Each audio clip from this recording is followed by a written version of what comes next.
mettere ancora oggi in discussione la veridicità della Shoah, dell'Olocausto, o ridurlo o minimizzarlo o negarlo, sono cose che non debbono assolutamente essere veicolate in nessun modo, e che appena si viene a scoprire che qualcuno agisce in questa maniera ci deve essere un'azione globale e contraria. Il rabbino capo di Padova, all'indomani dell'operazione Ombre Nere che ha coinvolto anche il padovano, individua nei social network un pericoloso veicolo di diffusione di falsità storiche. La verità storica non deve essere messa in dubbio e il web, soprattutto i social, sono un facile palcoscenico per chi, celato dietro una tastiera, tenta di seminare odio e razzismo diffondendo teorie false.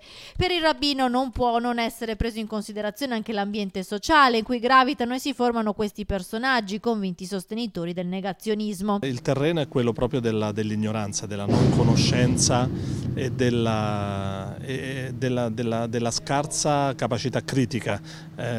Sono elementi che concorrono a far sì che le persone possano essere indottrinate su qualsiasi cosa che non rispecchi poi la verità. A preoccupare però non sono solo le persone che sfogano sui social l'odio xenofobo. Il problema serio, a mio avviso, è quello se questi indottrinamenti verso queste false storie non siano pilotati da un movimento che sfrutta queste persone